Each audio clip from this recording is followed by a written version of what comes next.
Success the school के जिम्मेदारान की जानिब से लड़कियों की मेयारी तालीम और दीनी माहौल में तरबियत के लिए टोली चौकी और पुरानी हवेली ब्रांच में लड़कियों के लिए एक्सक्लूसिव स्कूल का क़याम अमल में लाया गया है। तो जल्दी करें, सही वक्त पर दुरुस्त फैसला लें और अपनी शहजादियों की तालीम के लिए सक्सेस द स्कूल का इंतखाब करें। सच न्यूज़ के खबरनामे में आप सबका इस्तकबाल। आज की सबसे बड़ी इंटरनेशनल खबर आ रही है अफगानिस्तान से, जहां पर अफगानिस्तान में एक बार फिर से भूकंप के तेज झटके महसूस किए गए हैं। राष्ट्रीय भूकंप विज्ञान केंद्र की तरफ से जानकारी दी गई है कि हाल ही में आए भूकंप की स्पीड रिक्टर स्केल पर 4.2 मापी गई है। ये भूकंप उस समय सुबह करीब 5:40 पर आया था। अभी तक किसी भी तरह की जनहानि की खबर सामने नहीं आई है। अफगानिस्तान में एक बार फिर से भूकंप के तेज झटकों ने सबको हिला दिया है। बताया जा रहा है कि ये सुबह के वक्त आया है। जान की खबर तो किसी की नहीं आई है, लेकिन लोग काफ़ी घबराए हुए हैं। एनसी डेटा के मुताबिक भूकंप का केंद्र करीब 124 किलोमीटर की गहराई पर था। नेशनल सेंटर फॉर सिस्मोलॉजी ने कहा है कि इस महीने की शुरुआत में अफगानिस्तान में रिक्टर पैमाने पर 4.5 की स्पीड का भूकंप आया था। तब भूकंप का केंद्र करीब 170 किलोमीटर की गहराई पर था। ऐसे में बताया जा रहा है कि अफगानिस्तान के लोग काफ़ी घबराए हुए हैं। आए दिन वहाँ पे भूकंप के मामले सामने आते रहते हैं और रमज़ान में ये शायद पहला भूकंप है जिसने सबको घबराहट में डाल दिया है।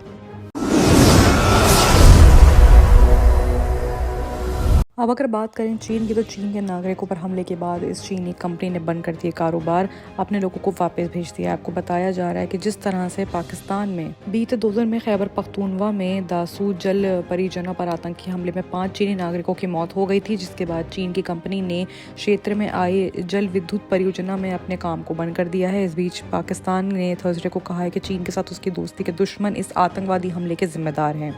गौरतलब है कि परियोजना पर काम कर रहे चीन के कर्मियों पर यह दूसरा आत्मघाती हमला है। हालांकि किसी भी आतंकी समूह ने इस बम धमाके की जिम्मेदारी नहीं ली है। एक रिपोर्ट के मुताबिक अभी सूचना यानी कि खबर पे ये पता चला है कि परियोजना की साइट कर्मचारियों और स्टाफ सदस्यों को सुरक्षा की वजह से अगले ऑर्डर्स तक हटा दिया गया है। हालांकि प्रबंधक का कहना है कि उनसे जुड़े हुए अनुभागों से उन्हें मालूम चला है कि तारबेला परियोजना में अवामी लेकर यूनियन के लोगों को इसलिए निकाल दिया गया है क्योंकि ये बम ब्लास्ट हुआ है। इस बीच पाकिस्तान ने थर्सडे को कहा है कि चीन के साथ उसकी दोस्ती के दुश्मन इस आतंकवादी हमले के जिम्मेदार हैं, जिनमें 5 चीनी नागरिकों की मौत हो गई थी।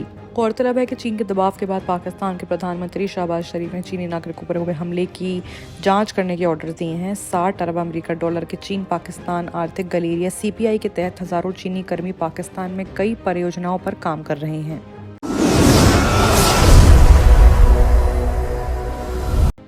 वहीं अगर अब बात करें अमेरिका की, तो अमेरिका के फ्रांसिस स्कॉट की ब्रिज से टकराया जहाज 6 लोग लापता हो गए हैं और 22 हिंदुस्तानी सुरक्षित बचा लिए गए हैं। ये मामला अमेरिका के बाल्टीमोर शहर में है, जो कि अभी ताज़ा चलना शुरू हुआ है। अमेरिका के बाल्टीमोर शहर में फ्रांसिस स्कॉट के ब्रिज से कंटेनर जहाज टकरा गया था। सवार 22 चालक जो थे वो हिंदुस्तानी थे।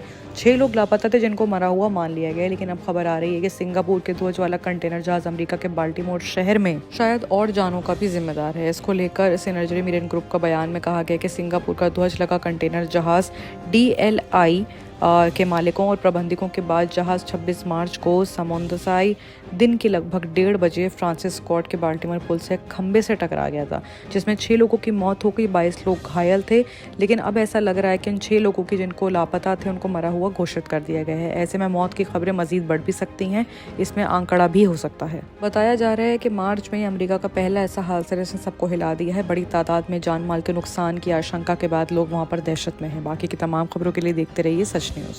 सक्सेस द स्कूल के जिम्मेदारान की जानिब से लड़कियों की मेयारी तालीम और दीनी माहौल में तरबियत के लिए टोली चौकी और पुरानी हवेली ब्रांच में बच्चियों की तालीम और तरबियत के लिए एक्सक्लूसिव स्कूल का क़याम अमल में लाया गया है। ऐसे वालिदैन जो अपने बच्चियों की मेयारी तालीम और तरबियत के लिए किसी मेयारी तालीमी इदारा की तलाश में हैं, तो इस सिलसिले में पुरशिकोह इमारत और कुशादा क्लासरूम में आपकी बच्चियों की तालीम, तरबियत, हुस्न अखलाक, हिफ्ज़ कुरान करीम और स्पोर्ट्स के अलावा तालिबात की खवातीन अमले के जरिए निगरानी व हिफाजत का इत्मीनान बख्श माहौल है। तो जल्दी करें, सही वक्त पर दुरुस्त फैसला करें और सक्सेस द स्कूल का इंतखाब करें।